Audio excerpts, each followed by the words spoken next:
It made it home 21 miles with 37% battery left and 14 miles of range left.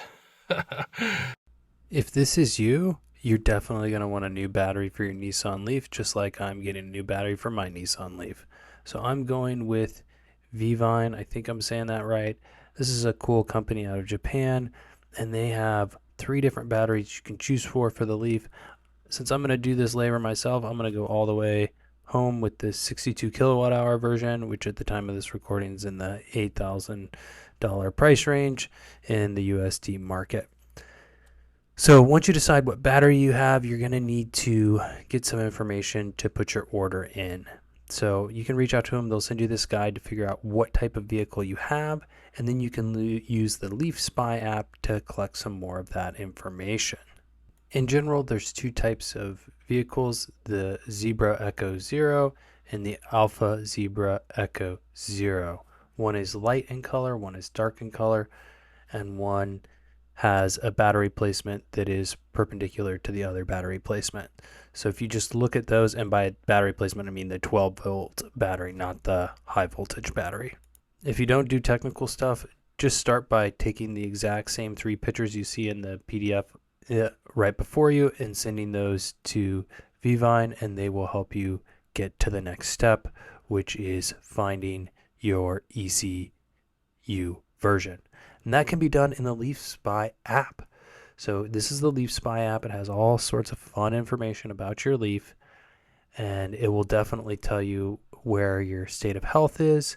You can see this one is clearly in the red, in between the 30 and 40th percentile.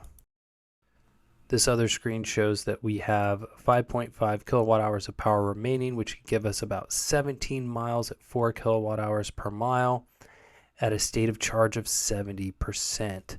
We're going to go to a 62 kilowatt hour battery, which should give us around 200 miles of range. So this battery is absolutely a great candidate for replacement. And here we can see that all our cells here, these are all in series, and where you see the difference between the high bars and the low bars. So the mid is 4 volts, the average is 4.7, and the max is 4.02.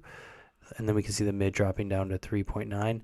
That difference is what leads to battery degradation. So ideally, all these cell modules are perfectly balanced, and we are not perfectly balanced, so this battery is degraded and needs replacing. You can also see on this screen the battery is 24 kilowatt hours, so we're going to be more than doubling that, going to 62 kilowatt hours. So back to the non-technical stuff, I'm taking a photograph of my black interior of the battery that's there, and then my VIN number, and that 4th digit of this VIN number is an A for alpha, and that means I have a 24 kilowatt hour battery, which is what LeafSpy shows. Okay, next things next, we got to go into the settings on the LeafSpy app so that we can get the ECU versions. And to do that, we have to tell the settings to let us do that, and then we can load this page, take a screenshot of all these numbers, and send those to LeafSpy. So in the settings menu, you're going to click enable on this service screen option.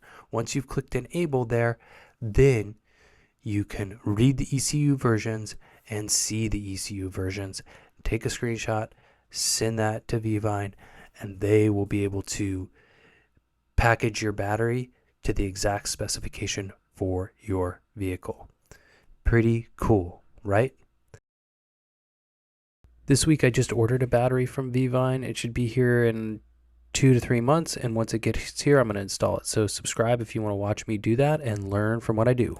In any case, that's all I got for you today. Thank you for watching, and I will see you around.